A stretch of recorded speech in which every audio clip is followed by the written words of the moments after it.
Hello सबैजनालाई। So आज हामी एउटा यो नयाँ ट्याब्लेट रियलमीले भर्खरै लन्च गरेको रियलमी प्याड मिनी भन्ने ट्याब्लेटलाई खोल्न गइरहेछौँ। ठिक छ।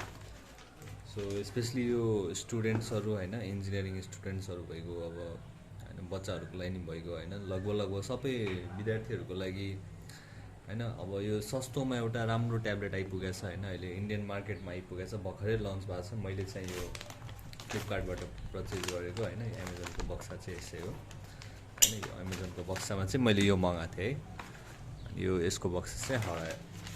So basically let's see how tab looks inside होइन, कस्तो देख्दो रहेछ यो होइन भित्रबाट। सो योलाई मैले पहिल्यै अनबक्स गरिसकेको थिएँ, जस्ट एउटा फिलिङ दिनलाई फेरि अनबक्स गरिदिउँ यसलाई। सो भित्रबाट ट्याब यस्तो रहेछ, हेरौँ। यो फिलिङ छ, यो नयाँवाला जुन फिलिङ हुन्छ मेरो साथीले गरिसकेछ होइन, यो फिलिङ पाइसक्यो उसले, पैसा चाहिँ मैले तिरेँ होइन। त्यही पनि ठिक छ, मैले फेरि त्यसलाई फिलिङ लिने फेरि प्रयास गर्दैछु होइन, केही भएन। सो एकदमै यो प्रिमियम फिल हुन्छ, पछाडिको पुरै यो मेटल बिल्ड छ यो होइन। अनि यो अगाडिको पनि यो स्क्रिन छ। अब स्क्रिन चाहिँ म अन गरिदिन्छु। स्पेक्सहरू चाहिँ मैले यसको डिस्क्रिप्सनमा राखिदिन्छु होइन, लिङ्क पनि राखिदिन्छु। कोही इन्डियामा छ भने मगाउँदा हुन्छ, नभए नेपाल मार्केटमा पनि चाँडै आइपुग्छ यो।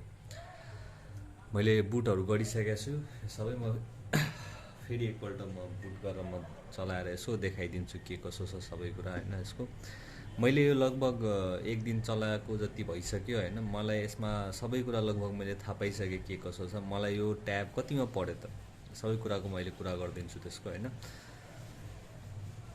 ल मैले लग थाहा पाइसकेँ यहाँ मैले। अब म यो 1 by 1 कुरा गरिदिन्छु होइन, र रेटिङ पनि दिइदिन्छु म आउट अफ 10 मा है त। यो फर्स्ट कुरा गरौँ होइन, डिजाइन एन्ड बिल्डको। डिजाइन एन्ड बिल्डमा त म यसलाई म 9 आउट अफ 10 दिन्छु होइन। एउटा फ्लो चाहिँ छ, अब यसै हातमा लिएर चलायो भने चाहिँ यो अलिक अप्ठ्यारो हुँदो रहेछ यो बक्सी एजेस। अब हेर्दा राम्रो लाग्ने, चलाउँदा चाहिँ अलिक अप्ठ्यारो हुने। अब कि त एउटा कुरा हुनु पऱ्यो, अब हेर्दा फेरि चेप्टो भयो भने हेर्दा अलिक नराम्रो देखिन्छ। त्यही भएर एउटा अलिक डिजाइन फ्लो चाहिँ त्यहाँ देखियो, नभए डिजाइन ओभरअल बिल्ड एकदम क्लासिक छ होइन, एकदमै मेटल बिल्ड छ, एकदमै ड्युरेबल छ होइन। So no doubt in that 9 out of 10 है त्यसमा चाहिँ। त्यसपछि हामी कुरा गरौँ यसको डिस्प्ले, जुन कि सबसे ठुलो ड्रब्याक छ। बट प्राइस पोइन्ट हेर्दाखेरि चाहिँ म अब ठिकै भन्छु, 12,500को प्राइसमा 464 भएको मार्केटमा खासै ट्याब पनि छैन होइन।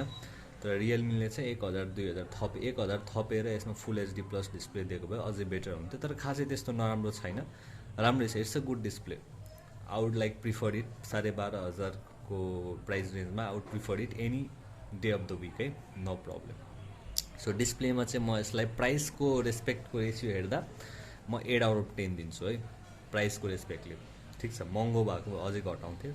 त्यसपछि हामी यसको कुरा गरौँ साउन्डको है। साउन्डमा सुनाइदिन्छु, अब एक्ज्याक्ट त सुनिँदैन होइन। साउन्ड अब कपी स्ट्राइक आउँछ यसमा, त्यही भएर म अलिक साउन्ड सुनाइदिन्छु होइन।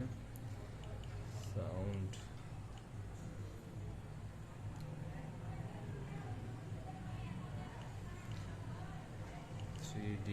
ल साउन्ड 3D आयो, साउन्ड 3D आयो। मैले सुनाइदिएँ होइन। साउन्ड छ, राम्रै छ साउन्ड होइन। साउन्ड चाहिँ मैले अब यसमा रेटिङ दिनुपर्दा साउन्डको चाहिँ म 9 आउट अफ 10 नै दिन्छु साउन्डमा है। साउन्ड चाहिँ ड्युअल स्पिकर छ, एउटा यतातिर छ अनि एउटा यतातिर छ, तलतिर छ होइन। डल्बी एटमसको सपोर्ट रहेछ यसमा। अनि त्यसपछि अब कुरा गर्ने भने अब कस्तो छ युजर एक्सपिरियन्स, कस्तो छ यसको, कस्तो लाग्यो त चलाउँदाखेरि, इन ह्यान्ड एक्सपिरियन्स कस्तो छ। इन ह्यान्ड एक्सपिरियन्स एकदमै बबाल छ होइन। मैले आफ्नो रेडमीको नोट 10 प्रो म्याक्स चलाइरहेको छु होइन। त्यसमा र यसमा मलाई खासै त्यस्तो फरक लागेन। हल्का धेरै रिफ्रेस रेट त्यसको हाई छ, अलिक फ्लुट लागिरहेको थियो चलाउँदाखेरि। यो पनि चलाउँदा त्यस्तो ग्लिचहरू केही फिल भएन होइन, एकदमै स्मुथ नै फिल भएको छ सो फार मलाई। किन 464 भेरिएन्ट भएको कारणले पनि हुनसक्छ, मेबी आई डोन्ट नो होइन। But so far it's too better for me right now होइन, किनभने मैले प्राइस पनि धेरै तिरेको छैन।